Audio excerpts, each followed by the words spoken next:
Hey friends, this is Ashley with Uncommon Roots Homestead. Welcome back. Okay, so the last video you saw, I was out at the land in the snow, walking, I guess, my new garden vision for the Potager garden up at the front of our property. So I told you a little bit about why we're moving my garden space up there and what we're gonna do with that main huge garden plot in the back. But so obviously tracking out a garden in snow is not gonna last. The snow is gonna melt. We live in East Tennessee. It's crazy we have this much snow. So I needed to come back and put my thoughts on paper. So I want to talk about what I'm doing, how I'm planning for the 2021 garden season, and just kind of show you what's gonna be in my garden.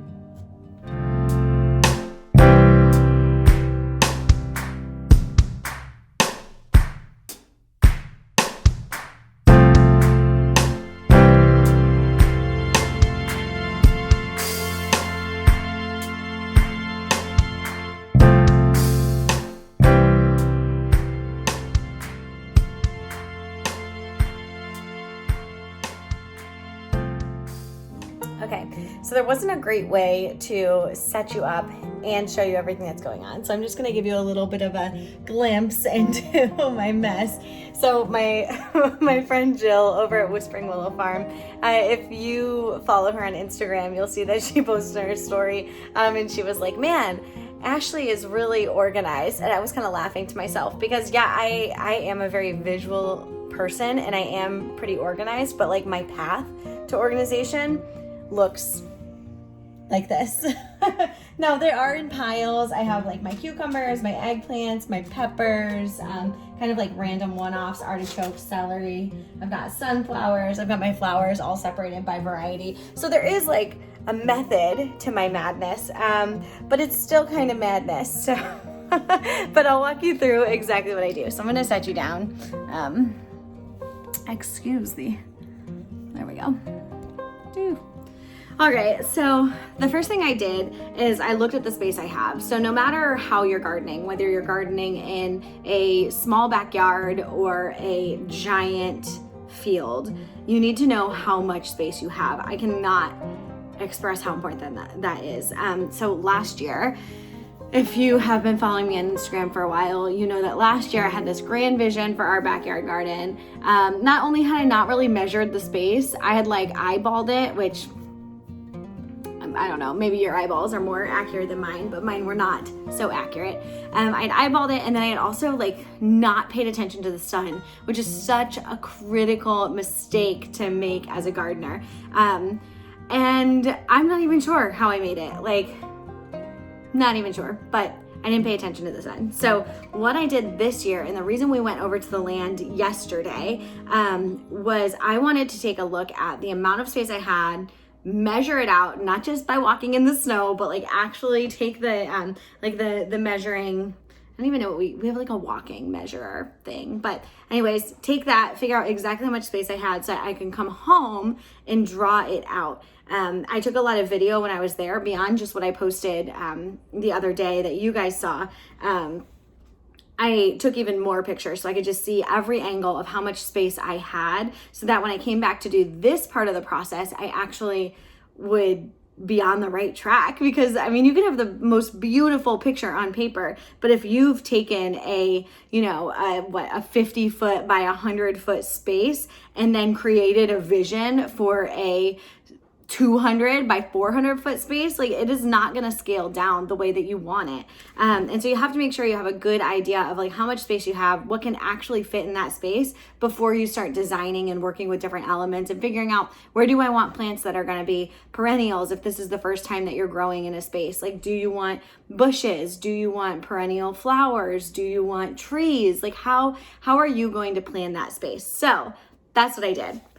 And this is where I've landed. So I've gone through the entire process and built out what I want my potager garden to look like next year. A lot of this is infrastructure that is going to stay unless we have some fatal flaw that I've overlooked, shade. So if we go back to the garden that I have here at our current property, I did not pay attention to how those trees behind our fence blocked the sun for a significant portion of the afternoon in the summer.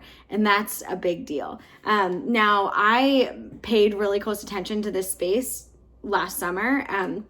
I didn't think this was going to be my primary garden space. I actually thought my primary garden was going to be back down in the pasture. But I knew that I wanted to have some, I guess I call them like my leave alone beds up in this space because it gets great sun. We're not going to put any buildings there. We didn't really have a plan for it. Like, it's kind of closer to the road. I mean, the edge of this garden will be about 250 feet from the road. So it's not like super close, but it's not an area that we were planning on spending a bunch of time in. So I had planned beds. We actually already put up 3 that you saw in the last video. And I put garlic and onions there. So things that take a weird amount of time or like period of time to grow. And I just didn't want them in the way of my quote unquote real garden. Now they're going to be integrated right into it. And I'm really excited about what this space is going to be. So first thing I did, make sure that I knew how much space that I had. The second thing I did was kind of visually mark out how many beds I could fit in the amount of space that I wanted to use. Now, I have a lot of space in this area, but I didn't want to just have I don't want to waste space. I'm such I want to be as efficient as possible in everything that I'm doing. So I didn't want to, put one bed here and then 12 feet later put another bed and then realize I've lost that 12 feet in between when I didn't need a walkway that size. So I wanted to know, okay, how can I get the most out of the space that I want to use so that I have room to scale in the future? So that's something that was important to me, was understanding, okay, for 2021, this is my plan. I'm going to have 9 6-foot by 3-foot beds. I'm going to have 3 15-foot by 3-foot beds, 1 24-foot by 3-foot bed, and then I'm going to have this in-ground area that's about 15 feet by 15 feet for squash and melons. I'm probably going to outgrow this plan. Not next year, but eventually. So I wanted to make sure that I had used the space in the most efficient way possible, that when the time comes, I actually have a lot of space here that I can add more beds. We have our home orchard started on a diagonal. We wanted to run those directly north-south. So it ended up being, this is east, that's west, but it's not true east. It's a little bit, I guess it would be northeast, because the north-south runs at a diagonal. But anyways, I have more space that I can use, but I wanted to make sure that I could scale out in a way that made sense, because I think we're going to end up having to fence this in.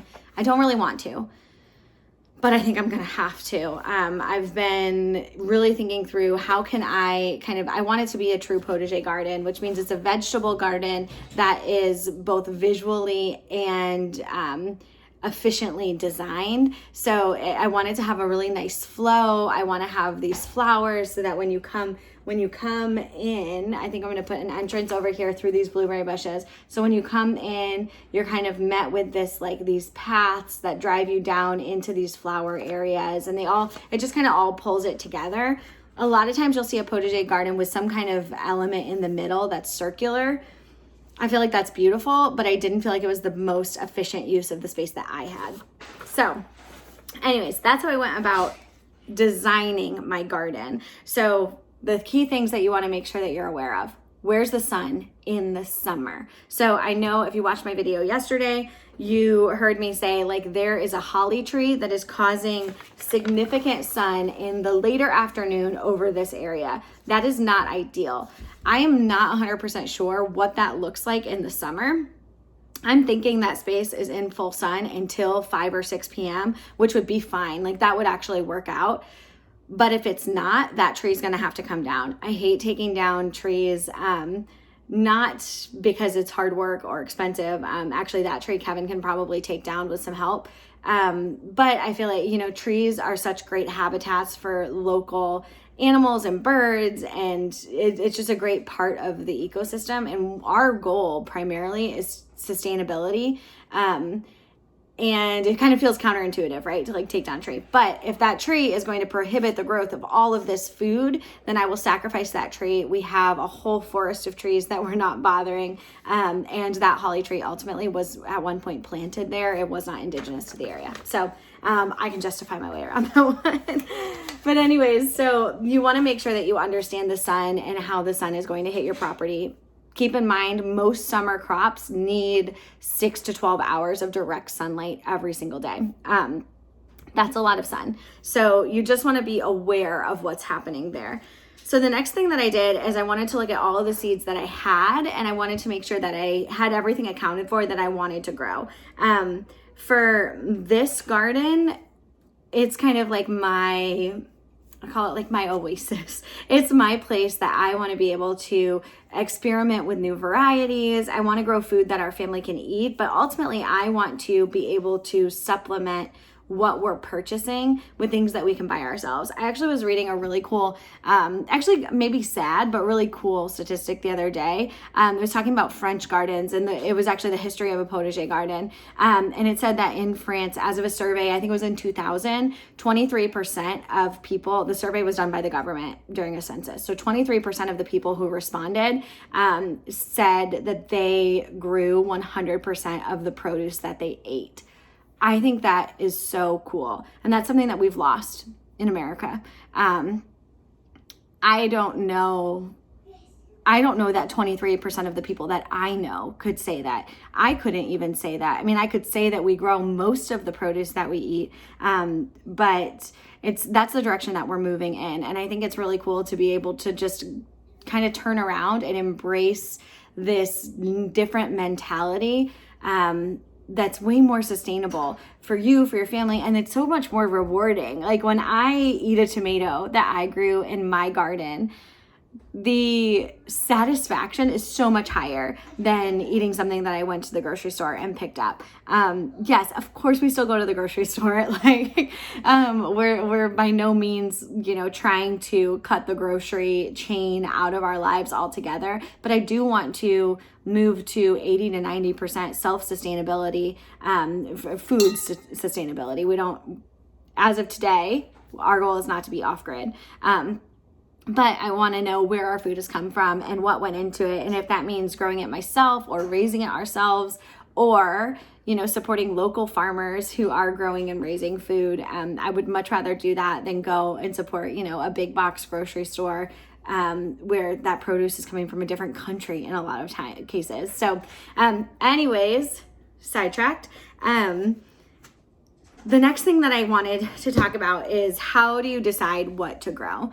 So if this is your first garden, don't be overwhelmed by the amount of seed packets you see from all of the gardeners that you watch on YouTube or Instagram. I feel like I fell victim to that. When I was first starting my garden, I watched a couple of videos and was like, oh my gosh, they have like 400 different varieties and I just want to grow all of them, or like, how do I know what to grow? And I ended up watching these videos and like picking probably like 15 or 20 super random varieties, and honestly I failed.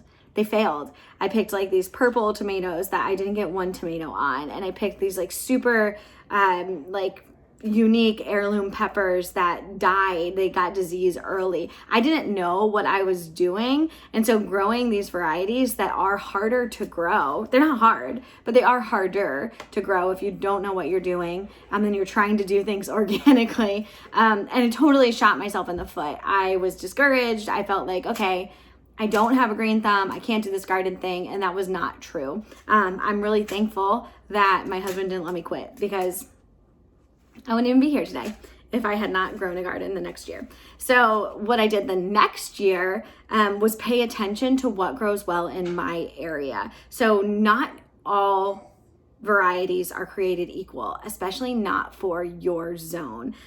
For instance, you might find some tomatoes that do better in drier climates or whatever. I mean, whatever it is, that was probably a bad example, but whatever it is, like not everything is created equal. Not all varieties will grow in every ecosystem. Like you might not be able to grow artichokes successfully where you are because you're in the wrong zone, or you might not be able to grow brassicas in the summer in your zone, like we're in zone 7, brassicas in zone 7 during the summer do not thrive. It's too hot, there's too many bugs, it doesn't work. So we either have to do those early spring or in the fall.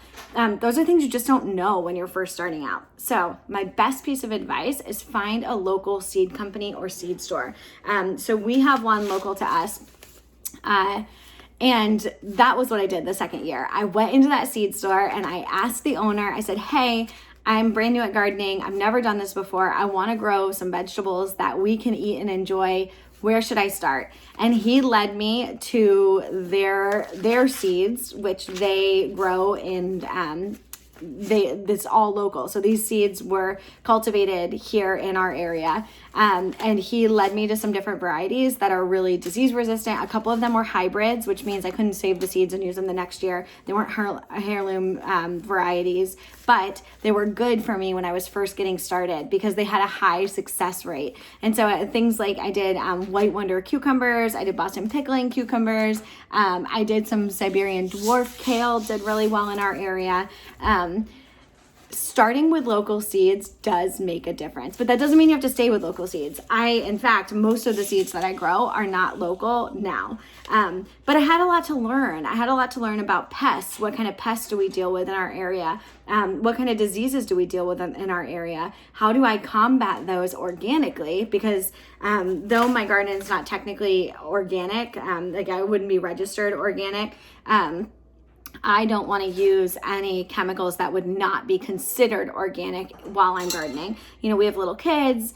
I like to go to the garden and snack right out of the garden. And I also feel pretty strongly about cultivating the soil and the land where we are. And I know that those chemicals are detrimental to the health of the local environment and ecosystem. So I didn't want to do that.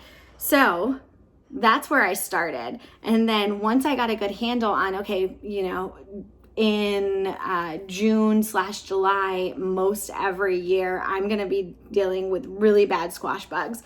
Now I know, okay, I need to combat that. I need to grow things earlier. I need to spread things out. I'm going to deal with, powdery mildew towards the fall. How do I combat that? What do I need to spray? What do I not need to spray? How do I need to space my vegetables? Those are all things you're going to learn as you go. But if you're sitting down to plan your first garden, my recommendation is just choose a couple of things that you know grow well locally. Of course, you can go ahead and choose your favorite variety that you've been watching people talk about and try to grow that the first time around. It might work and it might not work, and you're going to learn something either way, and that's awesome. If you have the space to do that, totally do it. But if you have one garden bed in your backyard and you're like, I really want to produce food this year, go to your local seed store, ask them, hey, what is, the best variety of tomatoes to grow in our area, the best variety of cucumber to grow in our area, zucchini, squash, beans.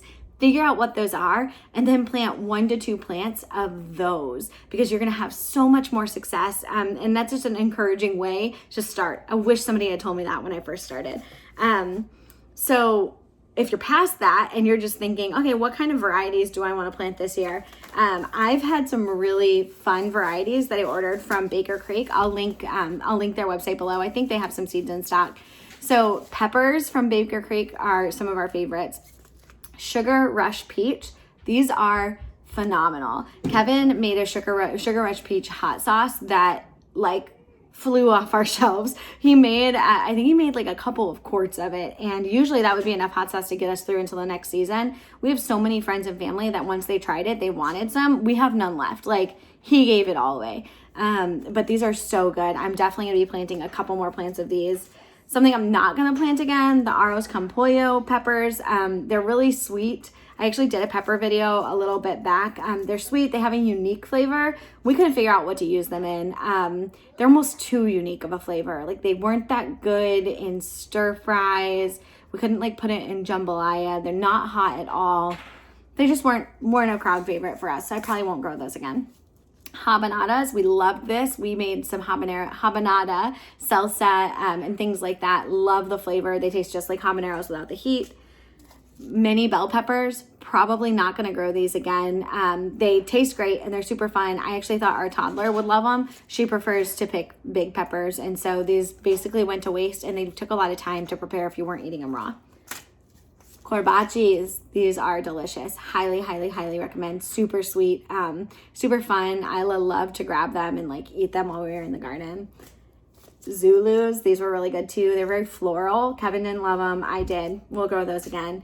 And then of course pepperoncinis we love. So those are the pepper varieties that I'm going to grow. We'll also, every year we do jalapenos, banana peppers. We do some sweet and some hot, and then cayennes for different sauces and pickling that Kevin does. A couple of herbs that I'm excited to try. I bought holy basil this year. I have never had holy basil, but I was watching a video from Jess at Roots and Refuge, and every time she walked by the holy basil, she was like, oh, I wish you could smell what I'm smelling right now. And it sold me. So I bought some holy basil. And My Gardener is a great seed company as well. You can get a lot of seeds for a pretty good price. I think they're about $2 a pack. I'm doing a ton of different varieties of lavender. So we're moving, this is the first garden that we're going to have over at the land. So lavender is perennial, which is awesome. In my zone, it's perennial. So I'm going to plant, basically this is an investment in the future of our lavender. I won't get great lavender next year. It'll probably be 2 or 3 years before I have just an abundant lavender harvest. But I am so enamored by the thought of like fields of lavender. So I'm really excited. I'm growing Vera. I went a little crazy. I didn't realize I was buying lavender from multiple different companies, but I have 3 packs of Vera lavender. I have a Moonstead lavender and a common English lavender. So I'm really excited about all of those. Some other new things that we're going to be growing. I got some Nardello sweet peppers. I got these from Azure Standard. They're like an Italian sweet pepper. Really excited about those. One of my sweet friends, Bacatir on Instagram. I'll link her below. She sent me these pumpkin on a stick seeds, which I'm really excited about. And then I got some shishitos. We've been using pepperoncinis like shishitos, but it'd be great to have some real shishitos. What else? I bought some Armenian long cucumbers this year. I'm really excited to try these. They're called Armenian yard long cucumbers. So you can probably imagine they get really long. They kind of take on like a snake-like shape, and they're supposed to be really great in super hot months and climates, which we have a really hot summer. So I'm excited about those. Let's see. Sunflowers. So I have never grown sunflowers before, which sounds crazy. I don't know why. I've never grown them before. I guess I just never.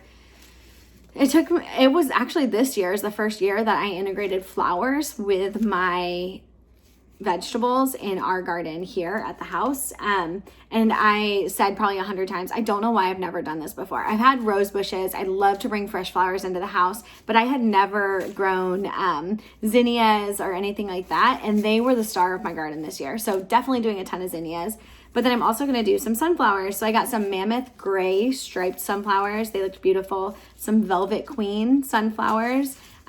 Black Russian sunflowers, and then I have some teddy bear dwarf sunflowers, so I'm really excited about those. Other flowers, I went a little crazy on the flower train, but my thought was that, in the essence of a potager garden is something that is really beautifully designed in a space that you want to be in. So it's not just a production garden, which production gardens are wonderful. They're beautiful. I love any garden. I could walk around a production garden for hours and not be bored. But I wanted to really cultivate a space that embodied both beauty and wild and was drawing in butterflies and different, beneficial insects, as well as being a place that we could really sustain ourselves with food. So I invested in a lot of flowers for that reason. I got a bunch of different types of carnations, which are beautiful. I did some white and some pink. I have a bunch of different aster. I did peach, purple, and pink. I have a black carnation I'm excited about. I did some giant dahlia mix, which dahlias are just beautiful. I'm really excited. And then actually my friend Jill over at Whispering Willow sent me these asters in a little gift that she sent me. So I'm excited to grow all of those as well. Beyond that, I mean, we have tomatoes. So tomatoes are one of my favorite things to grow. But I always find that I don't have the space that I want. I did do Dr. White Cheese, yellow tomatoes. I got these from Azure Standard this year. I'm excited to try those. I got some black cherry tomatoes. I think those will be fun. I got some champagne bubble tomatoes, which these are supposed to be a mini tomato that's really, really sweet. So they're supposed to be one of the sweetest on the market. And it's supposed to grow abundantly and has vigorous growing habits that require trellising. And it's also disease and heat resistant. So super excited to try those. I actually got 2 packs of those. Ground cherries. So if you have never had a ground cherry, well, I guess I've heard that it's hit or miss, but we love them in our house. I have Aunt Molly's, and then I have just a regular ground cherry variety, both from Baker Creek, and these were the star of the show this year. I'm actually dedicating a whole bed just to ground cherries. We also do tomatillos. I was not a huge fan of the Brad's Atomic Grape tomatoes. I had heard a lot of great things from a lot of people. I thought they were good, but I don't know that I am going to prioritize giving them a lot of space. I'll probably just do one. We always do some yellow pear and some sweetie tomatoes. Those are just a hit with the kids. I got some pink boar, which were really good. Solar flare were really good. And I feel like I have a couple more. I want to get some good sauce tomatoes. I'm either going to do Roma or there was another variety that I'm spacing on the name. But other varieties that I'm going to be growing this year, I'm going to be doing Malabar spinach. One of my sweet friends on Instagram sent me some seeds for Malabar spinach. So I'm crossing my fingers that those take and I can grow those this year. I'm doing a bunch of different varieties of beets. We recently have decided we love beet juice and it's really expensive and beets are pretty expensive. So we're going to grow a ton of beets this year. I'm doing a bunch of different varieties of kale, lettuce. I'm going to do a ton of different herbs. Yeah, that's pretty much what we're growing. I mean, I've got garlic and I've got onions already planted over at the land. I'll show you this again so you can get a better idea. We're doing squash, melons. This 15-foot bed, we're going to be doing cucumbers and melons, the smaller melons that'll trellis. And then in the next bed, we're going to do eggplant and herbs. So I wanted to be able to, I'm actually going to do a lot of my seeds starting in the garage here. There's a couple of windows and I'm going to add some artificial lights. So I wanted to kind of have that be like the kitchen area, even though obviously our house is like down over here. But I wanted kind of all those things close together. So I'm doing the herbs there. And then I'm going to do these raised, I actually think I'm gonna do like water trough feeders. So if you have ever seen like the galvanized steel water troughs are like big oblong shapes. I'm gonna get 6 of those and I'm gonna do some perennials in those and then also some annuals that'll reseed themselves. So I'm gonna do my rosemary. I'm gonna do like a raised lavender section there for like waters and things like that. Basil, cilantro. I'm gonna do my ginger up in one of those and then celery as well. And then I've got 4 tomato beds in these 6-foot spaces. I've got ground cherries in their own bed, like I said. I'm giving 1 bed to lettuce and kale. We eat a lot of that, especially in the summer. I've got, these beds are already planted. That's the garlic and the 2 onions that I showed you in the other video. And then I'm gonna do roots and brassicas in this 15-foot bed and then peppers in this 24-foot bed. I already have the blueberries planted. I planted those this year, so I'm hoping we actually get something out of those. And then this hibiscus tree actually was there before us. So that is something that we got with the property and I'm really excited about. I have never used hibiscus in anything, but I know you can do tea and things like that. So I'm excited to learn more about that and really help cultivate that tree. I planted 3 fig trees this year, so those are already there. I'm gonna do sunflowers on this west edge of the garden, and I'm gonna do corn on the north edge. And then I've got this lavender and flowers here. My goal is just to kind of encompass all of these empty areas with different flowers. So it's just a really beautiful, fragrant place. But yeah, so this is the 2021 Potager garden plan.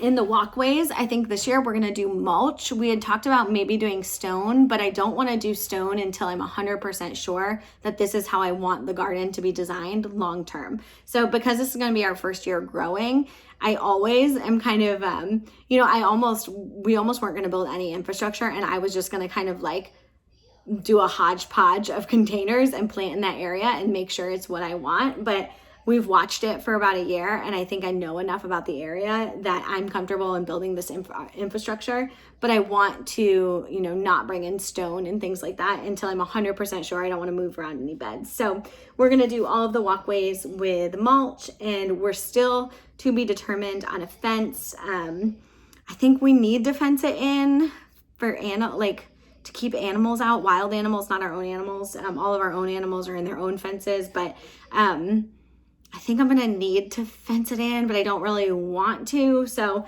to be determined. I want to plant some raspberries. We haven't gotten those yet, so we'll plant those in the spring. But for the most part, this is the plan. I'm really excited to see it come to fruition. If you watched the video that I took yesterday, you kind of saw me walk out this vision. So I guess I'm just excited for spring so I can show you what it actually looks like. As Kevin starts building, I'll make sure to take you along and have him show you how he's building the beds and kind of what we're investing in this space right now. But that's the plan. If you're planning your first garden, I just want to encourage you. You can't go wrong. So all of this, whether you're a planner or not a planner, get some soil, get a seed, put it in the ground. That's all you have to do. Happy growing, friends. I know we're in a cold, sometimes dark, sometimes happy, sometimes sad, sometimes tiring season. But spring is coming. We are 16 weeks from our final frost here in my zone, which is really exciting for me. It means in 4 weeks, I'm going to start planting a lot of these seeds, and life is coming. And that's really exciting. So thanks for joining me today, friends. I hope that you have learned something. If you have questions on any varieties, or if you're wondering if I've ever grown something before, feel free to drop them in the comments below, and I will share all the information I have. Thanks for joining me. Have a great day.